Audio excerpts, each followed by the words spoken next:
I am a slightly chubby, unathletic woman who has never served a day in the military. But I started a company and eventually we won the largest award ever to a woman owned business in U.S. Special Operations Command headquarters history. Welcome to Beyond the Red Dot. This is the podcast where I talk to people who have given TEDx talks before. They've gone to the world's most influential stage, and now they're seeing how that talk has gotten out into the world, how their ideas are changing not only the world, but their own lives.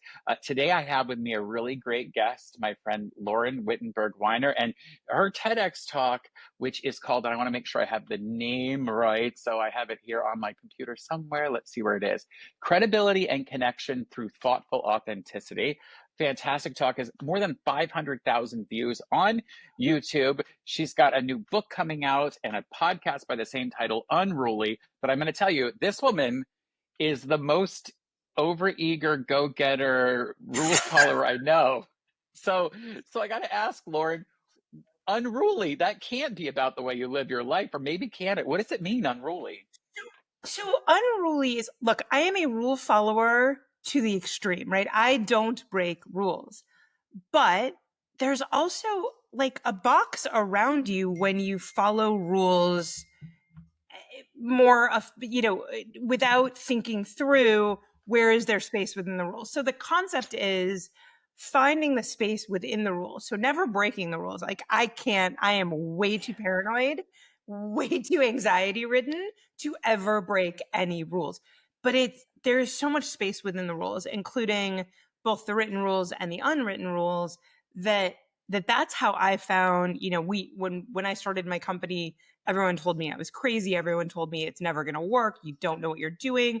Or more often than not, it's against the rules. You're not allowed to do that. And really what we found is that's not true. It's just not true. And so finding kind of that path within the rules is how we got to our success and kind of what the book is about as well. That makes so much sense to me. And now like it fits for me. And I think actually there are so many people who are really strong rule followers and I not brown nosers necessarily, but you know what I mean? Like the kids who are like always working hard at school and yeah, well, that's you and me. We both were like that. I met every expectation. That's what I did. And it worked really, really well through school. But then when you get out of school, that doesn't work anymore. Or it works fine to be kind of middle of the road, do really well, but not that kind of breakout success, right? That next level of success really takes you upending stuff. And that's what Unruly is supposed to teach you. Yeah, and that's actually a big part of your TEDx talk. So I want to talk about your path. Sort of, you had these interesting jobs, but eventually you were part of starting a company that eventually had the largest contract for a female company ever by the U.S. Special Forces, which I don't think of you and Special Forces ever going hand in hand. So tell me just a little bit, how do you get to that point where you're like, I'm going to be in this field, and just the starting of it, not even getting it to $100 million and all of that. Just how do you get that start and allow yourself to sort of become unruly enough to say, I'm going to follow the rules, but also see where that room is in between? Right. So we started the company. I started the company because I found myself on military orders with my husband overseas. I'd come out of the White House and I thought I would get a job when we got to the military base. And they said, oh, no, you're a military spouse now. You can be a secretary until you get pregnant. Right. Not what I wanted to hear, not what I was comfortable with. So, I mean, nothing wrong with being a secretary. I'd been my dad's secretary in his law office for years, but it wasn't where I wanted to be. And it wasn't what I had trained to be. So we started the company, kind of blew it up overseas by using military spouses. And so had gotten myself into kind of military contracting solely because that was what was in front of me. Right. So, I mean, I had done domestic social policy. I was doing housing policy. I was doing education. I was doing TANF, which is formerly known as welfare. All of the kind of touchy-feely, kind of low-income policy, social support stuff. And then I'm finding myself in this military milieu, and I'm like, I don't know what the military is. I have no idea how to spell anything. Like, all these acronyms don't make sense to me, but we figured it out. And it turned out working really hard and being really smart still works in these other milieus as well. So we did it, we built, and then yes, we ended up at Special Operations Command getting their largest contract, doing their training and exercise program, which is basically war games, right? From kind of a lay perspective, it's really playing around and pretending to be in war so that you can practice being at war, both like actual live fire drills, but also these what they call tabletop exercises, where you're pretending certain things happen and thinking about how you would react. Not what I ever intended to be doing. It's so much fun. It's so cool what we did. The guys that worked for us were all Green Berets and Navy SEALs and Delta. And, we were able to gain their respect. I respect the heck out of them, but we were able to gain their respect too, which was great. I love the idea that you sort of originally leaned on those military spouses who were all probably told the exact same thing you were. Yes. You can be a secretary until you get pregnant. So there's this talent pool. There's this Yes. pool of people that you can rely on and really elevate that. So, we're talking about beyond the red dot. So I want to get you to that red dot and sort of, you're building this company. It's growing and growing. I mean, you're looking at numbers that I would find it hard to believe if you ever thought, oh, we're going to get to be this gigantic company, right? Never. So Never. what does that ascension look like? And I want to know where you get to the point where you say, okay, I want to find the next Yeah. thing. Yeah. How does that happen? So we grew kind of organically. I had different ideas at different points in the history of the firm where I was like, I don't ever want to get over 50 employees because then I won't know the employees. And I don't like that. And then we blew past 50 employees to 100 employees. And then, we got from 100 literally overnight when we got the SOCOM contract, we went from 100 to 200 employees in one day, which was insane. At December 17th, I will never forget. But so right before Christmas even. But we had gotten to this point, we had grown, we had been strategic, we had been thoughtful. We hit this really big kind of jackpot with the big SOCOM contract. And then we followed it up with more big contracts. So we went with that SOCOM contract, I think we were at like 45, 50 million. And then after another 2 years, we were at 100 million. And I kind of looked at it and I said, okay, we know that we can get to the next level. And we had the strategic plan to get to the next level. But honestly, Tim, I was just tired. Like, I legitimately was like, I could do this. We could do this. I think we actually are the unicorn that could make this work. And we had the plans and all that. But my kids were getting bigger. They were teenagers at that point, and bigger kids, bigger problems, right? And so I wanted to be there for them. My parents were getting older, and I was constantly running off dealing with, I'm on the board of the healthcare system, thank God, because I was always at the hospital with my dad or my mom or doing home healthcare or whatever. So all of this stuff was like piling on me. And I was like, I could do this. We could grow from 100 million to 250 to 500. Sure. I think we could, but I don't want to. And I don't have anything to prove to anyone anymore. I'm done. Yeah. So, and I don't need that much money because we kind of live a fairly modest lifestyle. So what do I need? I'm not doing it for the money. I'm not doing it for the kind of accolades at this point. We've already proven everything we need to prove. I'm done. So we looked at selling. We listed a bunch of options for pulling out of the day to day, but sale was the right option in the long run. We got a great buyer, and we're thrilled, and it's been wonderful. But that freed me up to do all sorts of other stuff. Yeah, and I would assume I don't want to speak for you, but I think you're willing to sort of tell me this. I'm assuming that you sold your business and and you're taken care of. Your life is in great shape. So now you kind of have the opportunity to do almost pretty much anything that you want to do. You have the means for it. You have the time. I love that idea of you don't have to prove it to anyone else anymore. You've accomplished that. Let's go see what else we can do. While you were running that company, that impressive company with all of those employees and doing these amazing things, did you ever think at any moment in there, oh, one day I'm going to give a TEDx talk? No. Lord, no. I mean, I saw TEDx. I love TED. I had seen quite a few of the TED speeches. I like Adam Grant became like the person I love the most out of all of the authors out there because of the TED that he had done. Brene Brown, all of these things where they launched their careers through these TED Talks. So I had always kind of looked at it and I was like, I like speaking, whatever, but no, it was never a thought until kind of was, I was trying to do this book thing and my editor was like, you really need some visibility. Why don't we think about a TEDx? And I was like, yes, I would love to do a TEDx. And so I ended up, TEDx Eustis was, I think the second one I applied for. The first one I applied for was like, I dashed it off and was like, yeah, let me try it. And then heard back a couple of days later saying, nope, because it was, to be clear, not a good application. I had no idea what I was doing. Yeah. So I saw TEDx Eustis pop up. One of my friends told me about it. And I reached out to the organizers. I reached out to your mom, actually, and talked to her. She told me kind of what you guys were looking for. I was like, okay, I could do that. And I think there was only like 3 days left before the application was due. So I pulled it all together and got the call from you guys. And I was super excited about it. It's interesting to me. You talked about your editor saying, "Hey, you probably should do a TEDx talk."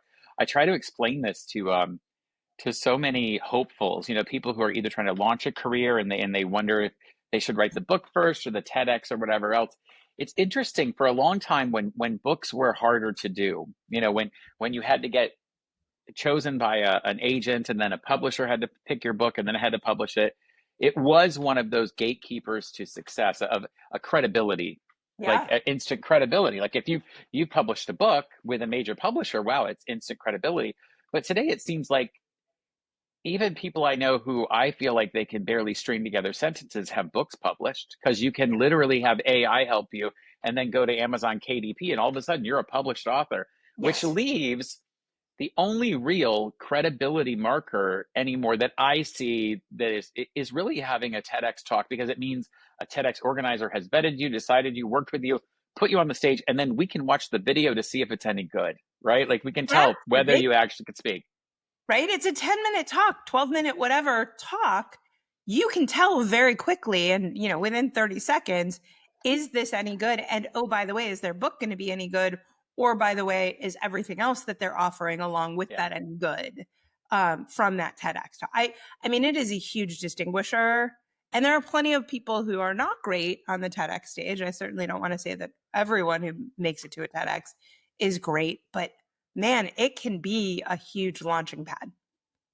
That's the other thing, is that I see so many people who want to give a TEDx because they think it's the right step in their career. But I'd love to ask you, because you came with an idea. Like you Mhm. would never have been selected for the TEDx Eustace stage unless you'd had an idea worth spreading. Like Right. they, you know, the team there doesn't care whether or not you have big bona fides. If you've got all of these accolades, what they For care sure. about is your idea worth spreading. So Right. you came with an idea about thoughtful authenticity, about leadership, where you have to still be thoughtfully authentic, and that really rang true. So I want you to talk a moment about what it was like to maybe develop that idea, but also to work with the team to develop that idea even further, because it probably changed a little bit along your path, Oh, right? a lot.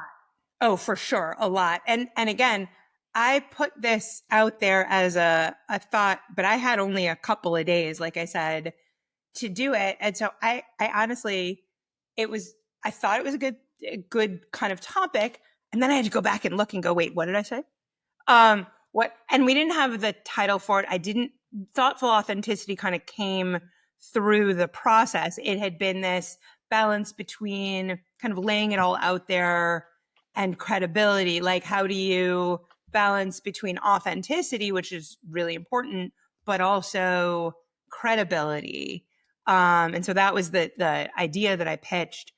And I remember going back to you at one point and going, wait, can I change it to something else? And you're like, no, we picked you for this. You're going through this. But I will tell you, the talk changed dramatically. The concepts of the talk changed fairly substantially over the course of the entirety of it.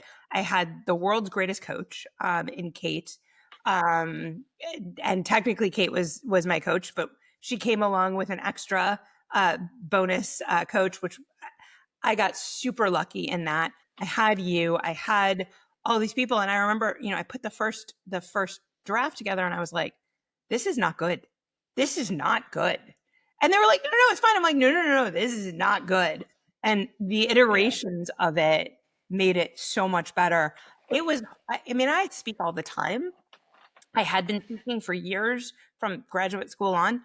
This was the hardest talk I had ever given. It was more work than any talk that I had ever given, but that made it the tightest talk I'd ever given. Every word, every phrase, every pause, every kind of facial expression, all of it was thought through, and it was great. Yeah. When I explain to people that this is like a 6 month process, they just think I'm crazy at Yeah, first. And I they, thought you and were crazy too.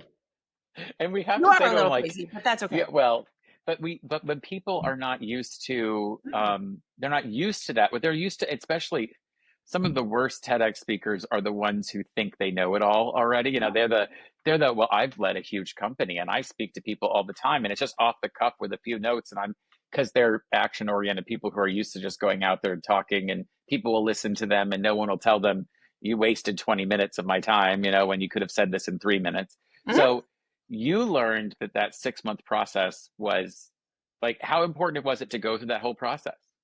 Absolutely. And it's helped me in my later speaking now, because even though none of them are quite as crafted, none of them are quite as scripted as my TEDx was, they're a lot closer. I mean, I used to walk in, there were times, and I like cringe now to think about it, where I gave keynotes to 1,000 people and I went like 2 days before, oh crap, I'm doing that keynote.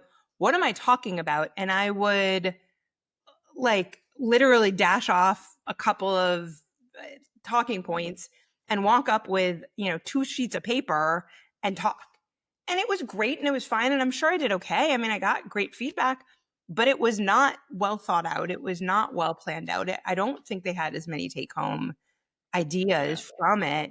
And so I've gotten much better through the TEDx process at becoming a better keynote, which I appreciate. That's super valuable because that is for many people who are hopefuls. Certainly the people listening to this who are thinking, how do I get to that point? That a lot of them, that's what they want to do. They want to be somebody who's going to go impart important information and share those takeaways. And it's important to hear that maybe you've got to do 12 drafts. Maybe you've got to get to that point. Because I bet your talk was over a year ago now. Yep. If I made you could probably get up and do your talk 90%, maybe I guarantee even you. more. I Yeah. guarantee you, I would be able to do that. Yes. And see, that's the value of when you learn as somebody who's used to just speaking off the cuff, Mhm. when you can actually learn to, oh, I could memorize this talk and make every word count Mhm. and give a 10-minute talk that literally is that fast. That's a there's a saying, I don't remember where it is, but somebody wrote like, I would have written a shorter speech, but I didn't have enough I want time. to say it was Like I Ben ran out of time. Franklin, but I May might. have been, yeah. But I love Um, the idea of like making it better and concise and really packing tighter. it. Now listen, I can't let any of this time go by without saying that it's so awesome that you are sharing your info further along, because then this year and we're talking 2025, you coached Danielle Roberts in her talk. So you became the coach became the coach. And It was awesome. can I tell you, there is so much information in her talk. Her talk is packed. I've watched her talk 4 or 5 times already, and I get something extra every time. I think I find a new thing.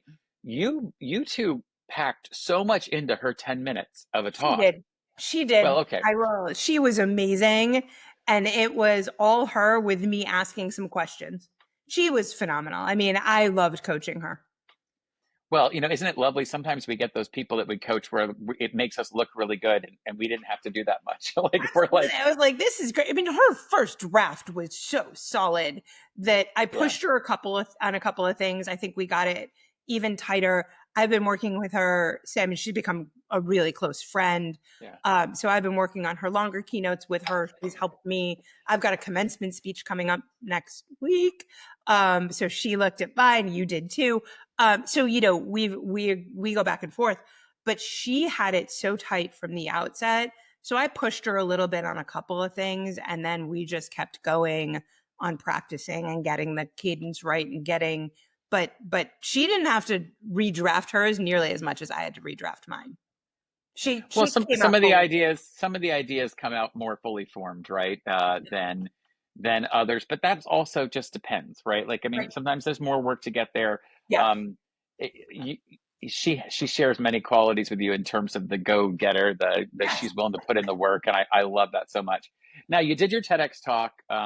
You did it and most of the people watching this will know that I am the former 8-time TEDx organizer for TEDx Eustis, the licensee. I've coached over 100 people to the stage. Those videos have been seen a lot. The videos also look really good. Like, we made a lot of effort to put a Mhm. really good product out, because it's only going to be as good as how good the video looks. And sometimes if you might give a great TEDx and then the video was shot in the basement with one camera with no lights, and it's bad. So, Yeah. Right. you get this good video with lots of great pictures to go with it. So picking the right TEDx, I mean, you got very lucky that the second TEDx you applied to was happened to be a really good one, and one that you were accepted to. Um, how important was that when it came time for you to then market your video? Because not only, I mean, look, it's great if you do the TEDx video, but if nobody pushes it out, it becomes one of those 1,000 view videos and no one ever sees it. And it might be a great, piece to say to somebody, I want to be a keynote, but they go, well, you only have 1,000 Yes. views and you're not, it's got to get views. It's got to be seen. So you've got to do the hard work. Talk to me a little bit about what it was like for you to then go push that out to get seen by people, and whatever you're willing to share about that experience, because people, they're out there, Yeah. they're wondering, what do I do next? Look, there's a balance there because there are some really great marketing firms that actually get it seen by real people, who really make a difference and who really actively. And I think we got some of that. We got some really good engagement and really good comments and stuff back on it. And then there are bot farms, right? And you've got to watch and make sure you're not with a firm that is Yeah, so this is not if you're quite there. paying a Right. company, right? We're And a talking about. lot of right, a lot of this is marketing firms, right? There at this point with all the social media and all that, there's a lot of you got to pay for it. Although I will tell you, Danielle has not, and she's got in like 2 weeks she had 50,000 views, right? So I was like, hi, but she's got a huge following on Instagram and TikTok and whatever. So it really it also depends on what you're trying to get out of the TEDx. And so for me, making sure that we had enough views organically or in our, or through the marketing campaign mattered. But then, I got to a speakers bureau specifically because I had some connections to that speakers bureau through one of their other speakers, but also because he pulled up my TED talk before he talked to me, and he was like, okay, you're good. Like, you're a Yeah. good speaker. And the funny thing is, he was like, "Give me some more videos," and I had no good videos at that point. We've remedied that now, but I had no good videos at that point. I had the in the basement with the bad lighting and one, my phone camera. Um, and he was like, "Your speaking is great. Your videos are terrible. I can't put you out there until you get better videos." And so the TEDx was the first one that he was like, "Okay, we put this out with the TEDx, but get me more videos." Yeah. So that's one of the things I learned was just get me more videos. So you've always got to be looking through, and TEDx is one of the easiest ways to do that. So yeah, so it's important to make sure you pick a TEDx, uh, Hmm. or TEDx's to apply to that are going to produce good video. So, Yeah. if you're looking at TEDx events and going, gosh, it's going to be really hard, and it will be hard to get them. I mean, I know that. I know how difficult it is. I help people all the time. I've got a few people that I'm working with right now Yeah, that I know that they're, it's like, well, which, and then you might get excited, like, well, I just need to apply to every TEDx. But, if you watch the videos and go, they're not all created equal, right? So that's for one of the big sure. concerns. The other part is, even before that video comes out, you should be making more video, right? Like if you really want to, you're thinking about how you're marketing yourself Yeah. to people, and like you said, some people are going to not take your call if you don't have any proof that you're this person who's got, that's worthy of being on a stage, Totally. and so tell me what, obviously you built the company quite successful. You sold the company. You had already, assuming had a good salary while you were there, but now you've also sold the company. So you're set. You don't live a crazy lifestyle. You literally probably could be one of those people who's like, well, we're just sipping Mai Tais or whatever, and, just enjoying life with your Yeah. family, but you have other things you want to accomplish. So tell me, the TEDx is part of that. What does that strategy look like? And how are you, what are you wanting to accomplish as your next sort of feat as this overachiever who's also somehow unruly? So that's a really good question, and I'm still trying to figure out what I want to be when I grow up. Um, I was sitting down with a couple of people who are kind of on my, I call them my kitchen cabinet, right? The people, my advisors that are close to me. And I was like, well, what do I want to do now? Like, I don't have to do anything. I've got all of these options for boards and, speaking gigs, and I can teach at the universities, which I am not doing because I am never, ever grading another class or prepping another class after graduate school. But like, I love giving guest lectures and whatever. And I was trying to figure out kind of what ties everything together, like what fuels me, what kind of fills my cup. And writing and speaking is the two things that kind of do that. And then mentoring. And I was like, how do these all tie together? And one of my friends called me her business therapist. And I was like, right, I've got a PhD in psychology that I never use, but always use because I was the CEO of a firm. Yeah. So you needed it. Yeah. But I never professionally used the PhD. But I'm constantly helping people through mentoring. I feel like the speaking, the writing is also helping people just at a different scale. And all of it is like kind of telling people how it is, right? Telling people what I know and how to get to a good place. And it's kind of not the tell me about your mother kind of therapy, right? That's not, Yeah. I'm not Freudian in any way, shape, or form, but it's the like smack you upside the head when you're doing something stupid kind of therapy. And so that's everything is kind of circling around this business therapy, business therapist kind of concept with helping people figure out their next steps and whatever. I'm not going to be a career coach. I'm not going to do any of that because I don't have to anymore. But I get to do some of that through the speaking and the writing and now the social media that is taking up so much of my time. And I authentically, I don't love it, but I'm learning to love it a little bit more and figuring out kind of how that scales everything. Yeah, because we've definitely seen how valuable it is for people who are Yes. marketing themselves, but at the same Yes. point, it's like I can't give people every minute of my day in life and take so much of it. I can see that. I see it myself. It's I'm just just interesting. it's not authentic. Like, again, authenticity is really, really important to me. Yeah. So I'm happy to kind of put it all out there. That doesn't bother me. But it's like thinking through and redoing the videos and like so we've figured out kind of how to make that more authentic to me. And now we're starting to put out some content I think that'll be fun. So it'll I be think that's so smart. I've started a series called "So You Want to Be a TEDx Speaker," which is just TikTok videos, minute to a minute and a half, and it's just little one blurb yeah. things like don't wear red shoes on a red carpet. Like that's Yes. one of them. Like it's all this stuff I've learned over those 8 years of working with speakers. And there are so many people, hopefuls out there who want to be TEDx speakers, and with only 3,000 events across around the world, Right. even if they all had 10 speakers, that's still only 30,000 people out of how many millions that want to be Right. TEDx speakers. So, you know, I think it becomes clear that, sometimes people need help to become a TEDx speaker or to learn where to go beyond that. You've certainly not been afraid to engage people that will help you to do that. And you're doing that now. You kind of have to, right? Yeah, you can't figure this stuff out. Look, I knew government contracting incredibly well in 20 years. So I didn't need, I mean, I still had a lot of help even throughout the entirety of my career. But now I don't know what the heck I'm doing. I call you when I need somebody to help me speak, right? I mean, that was, you got a panicked call when I got this, the commencement speech. I was like, commencement speech seems a lot bigger. Like, help, Yeah. can you look this over, right? But I have the people that I have the phone of friends for. I mean, you have to. There's no Yeah. way you can figure this out by yourself. So would you give any other advice? Like we're getting to the end of our time here, and I want to respect our audience's time. So tell me, like as a parting idea, I'm sure you'll be a guest again in the future. We would love that. Is what would you say to somebody who is a hopeful? They're watching this or listening to this podcast either way because they think I want to go where she's gone. I want to be a TEDx speaker. I want to learn how to leverage that. What's a piece of advice that they should be doing from the beginning? I would say figure out where your end game is, what you want to get out of this, why you want to do it. And it can be just, I've always wanted to do it. I always wanted to speak.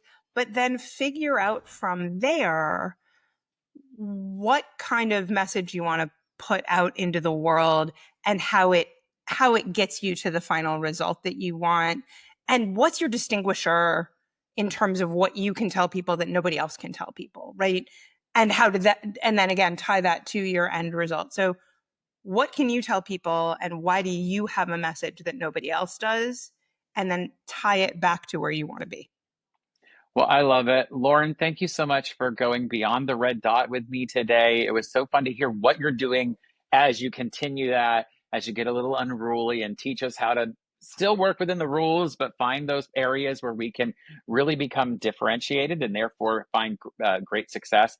And the idea of you as a business therapist, I think, is amazing. I love all of that. So I can't see wait to see where you go from here. I hope everyone will check the link to find out where they can get your book and pre-order or then order it depending on when they're watching this. And definitely check out your podcast, Unruly. I'll put a link in the description as well. So, Lauren, until I see you again, thanks, my friend. Always. Thank you so much.